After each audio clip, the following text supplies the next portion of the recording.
This family court hearing is pure chaos from start to finish. Sherry Ann Baldwin, also known as Sherry Haygood, is in serious trouble for failing to pay over $3,000 in child support and medical bills to her ex-husband.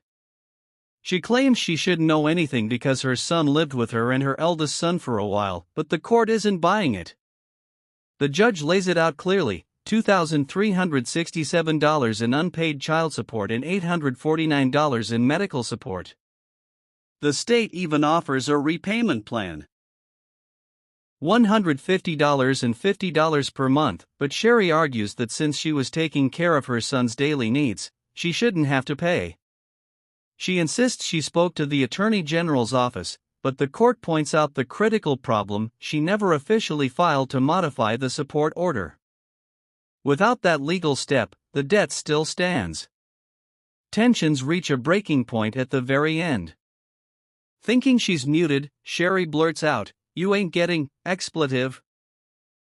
The judge immediately hears it and warns her she could be held in contempt of court, risking fines or further penalties. The courtroom is filled with raw emotion, money disputes, family conflict, and explosive outbursts all collide in one intense hearing. This case is a jaw-dropping mix of legal rules, personal drama, and shocking courtroom moments. It's a stark reminder that no matter the excuses, the law always comes first and consequences are real. You'd like to offer to the court as it relates to this case? No extra information. Well, you know what? She did. My son did run away when he was in the summer of before he turned 18, and then he went to go live with his brother. So that would that's what he did, and so he's lived with his brother for I'd say about 7-8 months. I can't remember the exact time. It's been a long time. It's been a year. And did you agree during that time frame for the child to live with someone else? Yeah, No. to live with his brother. No. Ms. Hagwood, no one's asking you a question right now. And just to confirm, sir, about how long did the child live with the other sibling? It's about 7 or 8 months, I believe. I'm kind of off. Like I said, it's been a very long time. Ma'am, can you just state your name for the record? Sherry Ann Baldwin. I'm sorry, is your last name also Hagwood? That's my maiden name, and it's Haygood. Haygood. Okay, thank you, ma'am. As it relates to the child support judgment, the state has calculated that you owe a total of $2,367.20 as of March 31st, 2024. I'm requesting that you pay that back at $150 per month. Are you in agreement to that amount, ma'am? No, sir. Explain to the court why you're not in agreement to the amount that you owe. February 1st of 2022, from my oldest son, Lewis isn't the father, Dylan Haygood. And he told me that my son Lewis is there. He's been thrown out. And he doesn't know what to do. So I start helping. Lewis comes over here and he's staying with me for a few weeks. He's staying with his brother. And then finally he moves in with me April 1st of 22.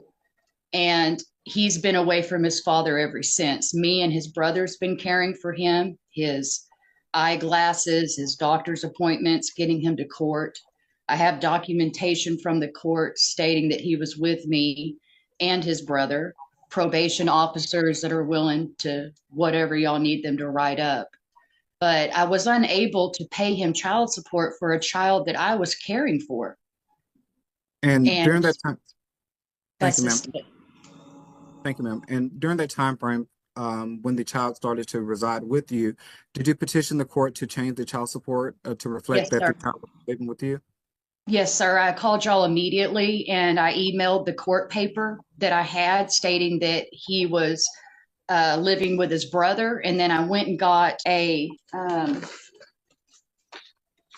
lady told me to do this. Ms. Haygood? The whatever child support officer I spoke with told me to go file this with the courts. And it's my name is Sherry Ann Baldwin. I am the mother and the child of Luis Mendoza. He has resided with me since April 1st, 2022, and is currently residing in Johnson County. And it's signed and dated. Again, and then, Haygood, pardon me. The question that was asked is, did you petition the court to change the child support amount? Now, did you file a paperwork stating that the child was living with you? My question was, did you petition the court to request that the child support be changed to reflect that the child was residing with you? Yes, sir, I did. What's their case number, ma'am? Well, I called y'all and told you that he was living with me and not the father. She told me to send in the paperwork that I had, so I did. And then she said she had 190 days to contact the father and that y'all would get a hold of me.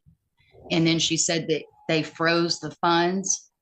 And so I don't know. Court, ma'am, the state has calculated that you owe a total of $849.32 as of March 31st. 2024, and requesting that you pay that back at $50 per month. Are you in agreement to that amount, ma'am? No, sir. And could you explain to the court why you're not in agreement to paying that amount? Because I feel like I was the one caring for his needs. I was the one taking care of his daily stuff on top of having to pay a man child support that he's not staying with. I don't have extra money like that. I can't be taking him to the eye doctor and to appointments and feeding him and clothing him and paying him his father child support. And just to confirm, ma'am, when you say that you're paying the father child support for a child that's residing with you, when exactly did you pay those amounts to the father? I have documentation of every child support payment I ever made, and I have documentation of it. And ma'am, were you able to review the Pardon? Were you able to review the report that was provided on the screen as it relates to I the couldn't child really support payment? see. I couldn't really see. But And I would you like stopped me to paying show that after April April of what year, ma'am? 22. I stopped paying, and that's when I went and got the documentation that he was living with me full time. All right, we have to understand one thing. The Attorney General's office is not the court. You can ask the AG's office to do a lot of stuff. You can ask them questions. You can ask them to file something for you that might help you, but they're not file anything with the court. Then it's almost like nothing ever happened because the AG has discretion to do what they like, which means they could file something or they could not file something. They didn't file anything. Separately, what you're supposed to do is file something with the court, and nothing was ever filed with the court. I don't work for the AG's office. The judges in the courthouse don't work for the AG's office. So you can tell me all day long that you talk to the AG's office, but that's not the court. So I can't modify your order. You were responsible to modify your own order if the AG didn't want to help you, or if you wanted to do it on your own. It's very simple to do, and that hasn't happened. So you owe these arrears. It's a very small amount. You owe the full amounts that are owed. You decided not to make payments. So you owe $2,367.20, payable at $150 a month, and medical support arrears of $849.32, payable at $50 a month. If there's money on hold, then they will try to forward that towards those amounts.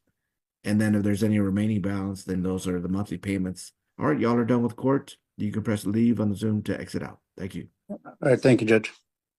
You ain't getting shit. Hey, good. You want me to find you in contempt of court? Ms. Haygood, I can fine you $50 for contempt of court for cussing in my court. So please, don't act like a child. We don't need I that. thought I was off. I thought I hit the button. I'm sorry. Okay, be respectful. All right, y'all can press leave to. This family court hearing quickly turns into a tense and emotional showdown.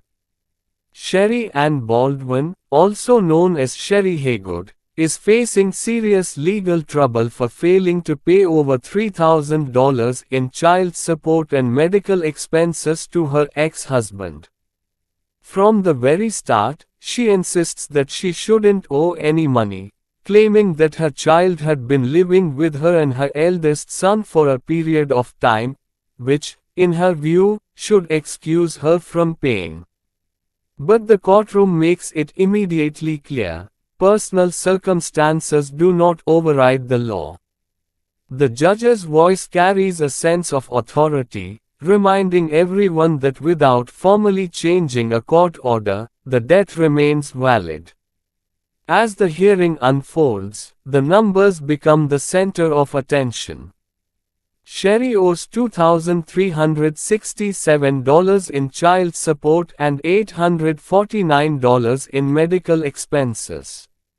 The state proposes a repayment plan, offering a path to gradually pay off the amounts, setting monthly installments at $150 for child support and $50 for medical support. On paper, it seems simple, but the tension in the courtroom tells a different story. Sherry begins her defense, her voice tinged with frustration and disbelief. She explains that her son had moved out of his father's home in April of 2022 and had been living with her or with his older brother.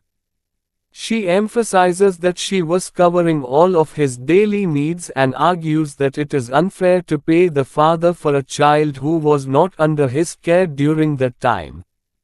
She insists that she had communicated with the Attorney General's office and believed that this would absolve her of the obligation. The judge listens patiently, but there is no wavering in the law. The explanation is clear and firm. No matter her personal arrangements, she never officially filed a request to modify the court's child support order. Without that formal legal action, the original order remains in full effect. The courtroom atmosphere grows heavier as the reality of this legal requirement sinks in. The mother's frustration is palpable.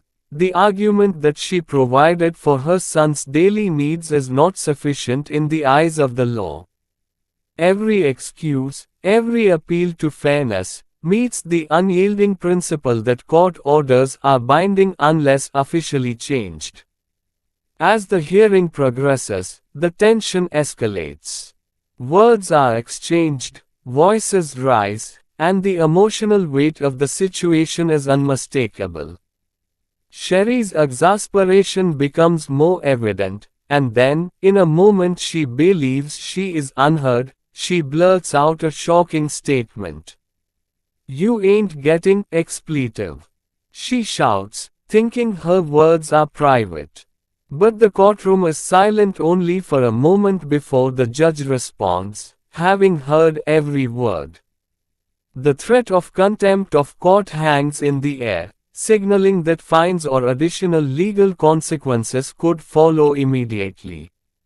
The raw emotion of the moment is intense, as frustration and anger collide with the unmovable force of the law.